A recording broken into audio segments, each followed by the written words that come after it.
இன்னைக்கு நாம சிந்திக்க இருக்கிறதான வேத வசனம் எபிரேயர் எழுதின புஸ்தகம் 1வது அதிகாரம் 1வது வசனம்.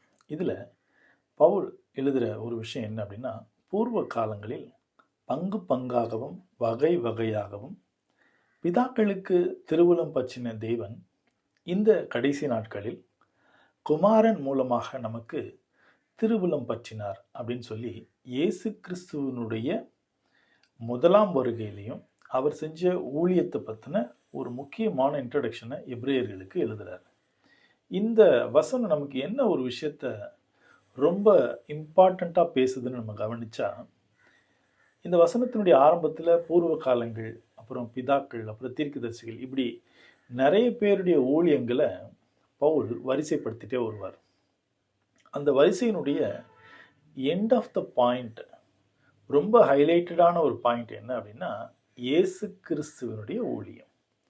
அப்போது இந்த பிதாக்கள் செஞ்சிருக்கிற ஊழியத்துக்கும் இயேசு கிறிஸ்து கடைசி நாட்களில் செஞ்ச அந்த ஊழியத்துக்கும் இருக்கக்கூடிய ஒரு அழகான வித்தியாசம் என்ன அப்படின்னா, சிம்பிளிஃபை.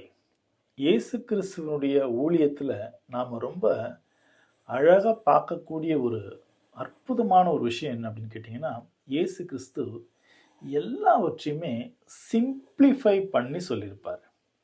மிகவும் காம்ப்ளிகேட்டடாக புரிஞ்சிக்கிறதுக்கு கஷ்டமாக இருக்கக்கூடிய வேத வசனங்களையும் தேவனுடைய மனசையும், தேவன் என்ன எதிர்பார்க்குறாரு, மக்கள் என்ன செஞ்சாங்க, இது ரெண்டையும் ஒப்பிட்டு பார்த்தோம் அப்படின்னா மேட்சே ஆகாது.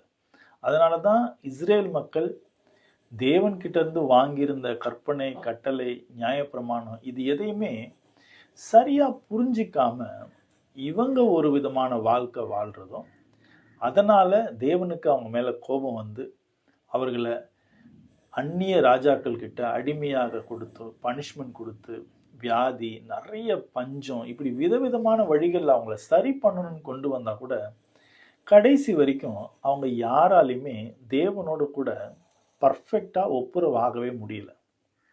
இது எந்த அளவுக்கு அவங்க போயிட்டாங்க அப்படின்னா, சங்கீதம் 69வது அதிகாரம் 9வது வசனத்தில் தாவீது ஒரு விஷயத்தை எழுதுவார்.